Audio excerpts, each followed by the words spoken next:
नमस्कार दोस्तों, स्वागत है आप सभी का मेरे इस चैनल पे। पिछली वीडियो में मैंने बताया था कि पुरुषोत्तम मास अर्थात अधिक मास का क्या महत्व है। इस महीने में हमें कैसे पूजा करनी चाहिए, कैसे दान करना चाहिए, इस महीने में हमें क्या करना चाहिए, क्या नहीं करना चाहिए, ये सब कुछ मैंने उस वीडियो में बताया है। तो अगर आपने अभी तक वो वीडियो नहीं देखा है तो आप मेरे चैनल पे वो वीडियो देख सकते हैं। आज से हम शुरू करेंगे पुरुषोत्तम मास महात्म्य की कथा और आज है उस कथा का पहला अध्याय। तो चलिए शुरू करते हैं। श्री गणेशाय नमः। ओम नमो भगवते वासुदेवाय नमः। पुरुषोत्तम मास महात्म्य पहला अध्याय। एक बार बहुत से ऋषि मुनिजन नैमिषारण्य तीर्थ में जाकर यज्ञ करने में तत्पर थे। उसी समय श्री सूत जी तीर्थ यात्रा के निमित्त भ्रमण करते हुए अपने शिष्यों सहित वहां पर आए। मुनियों को देखकर नमस्कार कर आनंद मग्न हो गए।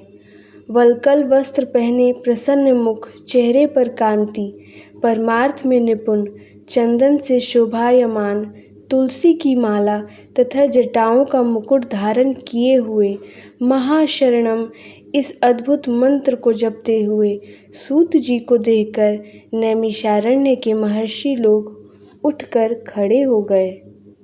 मुनियों ने हाथ जोड़कर कहा, हे सूत जी, हम सब लोगों को भगवान की अद्भुत कथाओं को सुनने की इच्छा है। तब सूत जी ने प्रसन्नता से सब ऋषियों के आगे हाथ जोड़कर नमस्कार किया।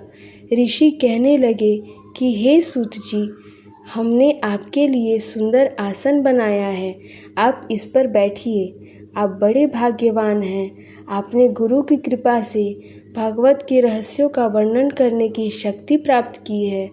इस संसार सागर में हजारों बातें सुनने योग्य हैं, परंतु उनमें जो भी सार वस्तु हो, संसार सागर में डूबते को पार करने के लिए जो शुभ श्रेष्ठ कथा आपके विचार में हो वही बताइए।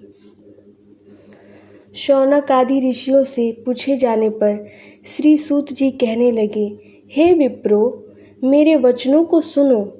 मैं पहले पुष्कर तीर्थ गया और वहाँ से हजारों तीर्थों में होता हुआ हस्तिनापुर गया। वहाँ राजा परीक्षित अपने राज्य को छोड़कर अनेक महापुण्यवान ऋषियों के साथ गंगा किनारे जा रहे थे।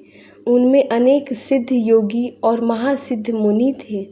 मैं वहाँ पर उस समाज को पूछ ही रहा था तो वहाँ श्री कृष्ण भगवान के चरण कमल में मन लगाए महामुनि व्यास जी के पुत्र सुखदेव जी पधारे, जिनकी 8 वर्ष की आयु, शंख के समान कंठ, ऊंचे और चिकने केशों से घिरा हुआ मुख, दृढ़ कंधे, चमकती हुई कांति थी।